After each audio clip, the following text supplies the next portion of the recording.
What's going on, everybody? Today I've got an asymmetric tactic here for you guys once again. Asymmetric tactics are absolutely incredible right now, and this one is no different, as this one is kind of geared towards those teams that are wanting to overperform and you want to get the most out of your side, especially teams like a Bournemouth, which is one of those teams that we tested with today. So today's tactic is called Gormy's Asymmetric Red Rage, and being that it's called Red Rage, we decided to test with two teams that wore red. One being Bournemouth, the other being Tom FM's Lincoln City.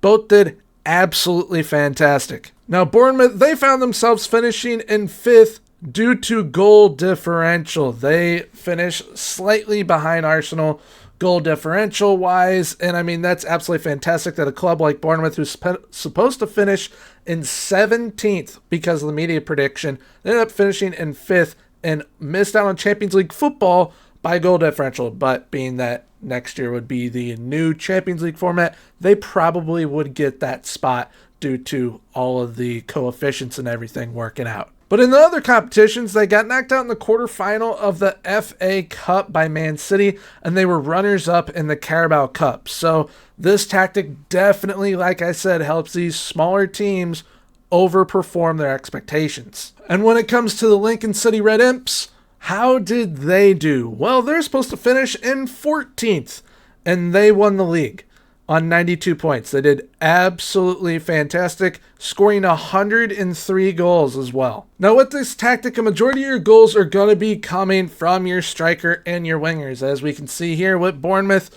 Mr. Dominic Solanke had 23 goals, and Luis Sinisterra, who will be playing on the left wing for this test, he had 10 goals, while also contributing with 10 assists. And then with Lincoln City, you have players like Tyler Walker scoring 27, Dylan Duffy with 17, Mr. Denny Mendroyu, I believe is how you say it, he had 15. Same with Olamide Shodipo.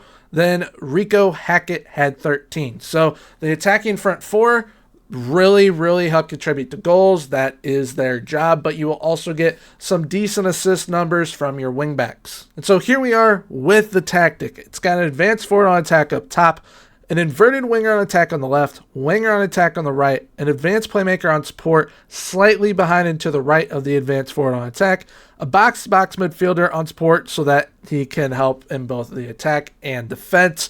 We have a ball-winning midfielder on support as well, two wingbacks on support, a ball-playing defender on defend as the left central defender, and a central defender on defend as the right central defender, with a sweeper keeper on support. Now, the advanced forward on attack has shoot more often. The inverted winger on attack, which that is the left winger, has crosses aimed at center and shoot more often. The advanced playmaker on support has crosses aimed at center and move into channels. The winger on attack, that is the right winger, has crosses aimed at center and cut inside with the ball, so it kind of acts like a further, I guess, inverted winger because Sinisterra will be cutting inside earlier than Kluivert would. The box-to-box midfielder on support has take more risks, crosses aim into the far post, get further forward and move into channels. The ball-win midfielder on support has take more risks. Both wingbacks on support have crossed more often and crosses aimed at center. The ball-playing defender on defend, which that is the left central defender, was left as is. And the central defender on defend, who is the right central defender, has take more risks added. And then the sweep keeper on support was left as is. So this is used with an attacking mentality. I definitely suggest you go attacking or positive with this tactic because, I mean, as you can see, Bournemouth, they're supposed to finish 17th. They finished in 5th. Lincoln City is supposed to finish in 14th. They won the league. So you can definitely get away with playing attacking if your side is not up to par with others. It will help you do what these teams did, which was overperform, but it allows you to get the most out of your side as well. When it comes to us being in possession of the ball, the attacking width is fairly narrow.